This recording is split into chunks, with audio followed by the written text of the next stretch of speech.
నా పేరు కరికోటిరెడ్డి అండి. మాది కృష్ణంపాలెం గ్రామం, దేవరపల్లి మండలం. మా చిన్నతనం నుంచి కూడా వ్యవసాయం చేసామండి. మా తాతగారు మా నాన్నగారు కూడా వ్యవసాయం చేశారు. నేను కూడా వ్యవసాయం చేస్తున్నాను. మేము వరి సాగు చేస్తామండి.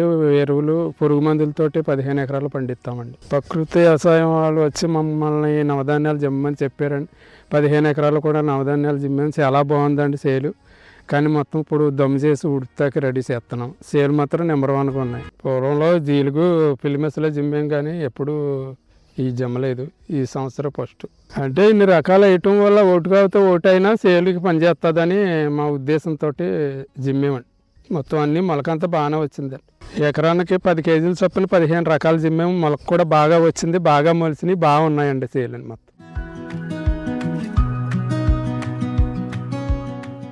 నమస్కారం అండి. నా పేరు కొయ్య రామలక్ష్మి.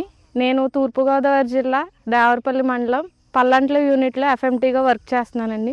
నేను పనిచేస్తున్న యూనిట్లో ఎక్కువ మంది రైతులు నవధాన్యాలు వేయడానికి ముందుకు వస్తున్నారండి.